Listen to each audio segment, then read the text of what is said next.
Hello, welcome to today's video guide. Today we're going to be talking about email scams, but specifically email scams where the scammer will pretend to be sending an email from the social networking site Facebook in order to fool victims. We'll be looking at two examples. One's a phishing scam and one's an email malware attachment scam, both of which are two popular types of email fraud circulating at the moment. We're going to look at how each one works and talk about how you can avoid falling foul for these scams. Okay, so first we're going to be looking at phishing email scams or phishing attacks. Now this is where a scammer will send the victim an email and it will appear that email has been sent from somebody that the victim knows or trusts, and the end game of these scams is trying to use that trust to get the victim or trick the victim into handing over personal or sensitive information over to the scammer. So our first example, we'll take a look at it here. It obviously appears like it's been sent from Facebook. The email has been designed to look like Facebook, and there's a little message in the email and it says, here's some activity you have missed on Facebook, and it has a little button at the bottom there that says go to Facebook. So presumably if an email user was to receive this email, they would click on the go to Facebook button in order to see what activity that they have missed. Now what we'll do is we'll hover our mouse cursor over the link, and you'll see at the status bar at the bottom there, which reveals the true destination of the link, you'll see that it doesn't actually go to facebook.com at all.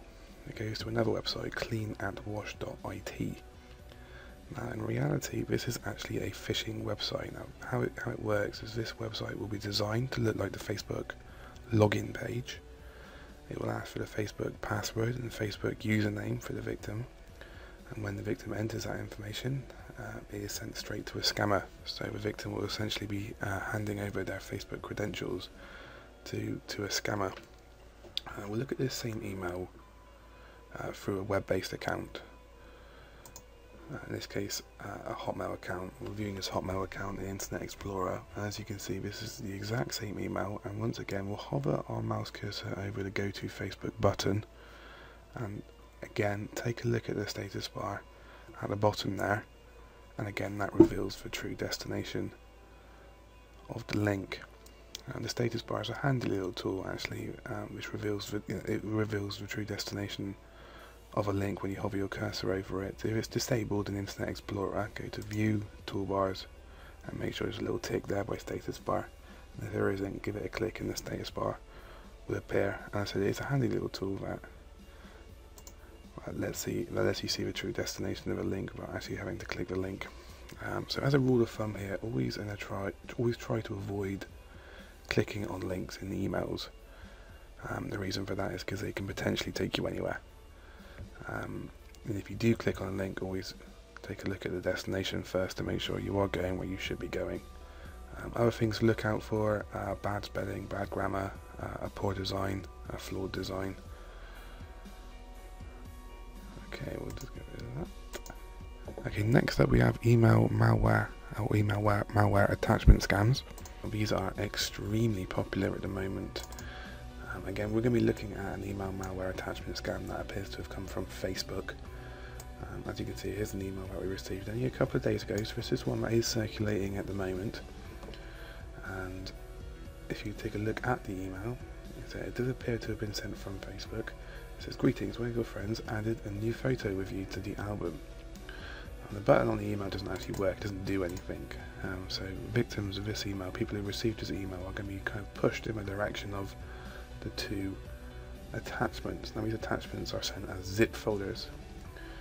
Now this is in itself a red flag, because malware scammers, if they're going to send malware as an attachment to an email, it's always going to be zipped up. The reason for that is if they don't zip it up, that means they're compressing it, they're hiding it. If they don't do that, then the email won't be able to send, because antivirus software will simply bounce it back, they'll block it. Because they'll recognise it as malware. So they zip it up, so they're essentially hiding it. So we'll take a look inside one of these zip folders. We'll just double click it to see what type of file is hiding in the zip folder. So we'll open it up. Again, we're doing this in Windows Live Mail. I mean, it'd be different in Hotmail or Gmail or other web-based email accounts. So we'll take a look at this, and as you can see, the file in here, it says Facebook albumphoto.gif.exe. A GIF is X, a popular image extension, so people might think that they're looking at an image, but we're not. We're actually looking at an exe file. And what that means is it's an application, which in this case is synonymous with malware, because an application, when you double click it, is going to install software onto your computer. In this case, as I say, it's going to be malware. We'll take a look in the other attachment. And again, .jpeg, to make people think that you might be looking at an image, but not. It's actually an exe file. It's an application, which means double clicking on that will install software or malware onto your computer in this case. So always be skeptical of emails you receive that contain attachments. Now, Facebook never send emails with attachments, nor do many other companies. As a rule of thumb, never open up email attachments from emails that you receive unless you were specifically expecting to receive the email with an attachment.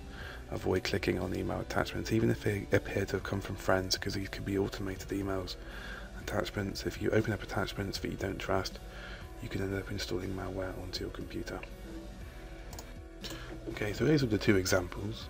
Just to recap, always be careful when you're clicking on links in emails to make sure that they're not taking you somewhere that they shouldn't be taking you. And as a rule of thumb, try and avoid clicking on links in emails. And email malware attachment scams, always avoid opening up attachments to emails because you don't know what's inside, and you can end up infecting your computer with malware. So thanks for watching.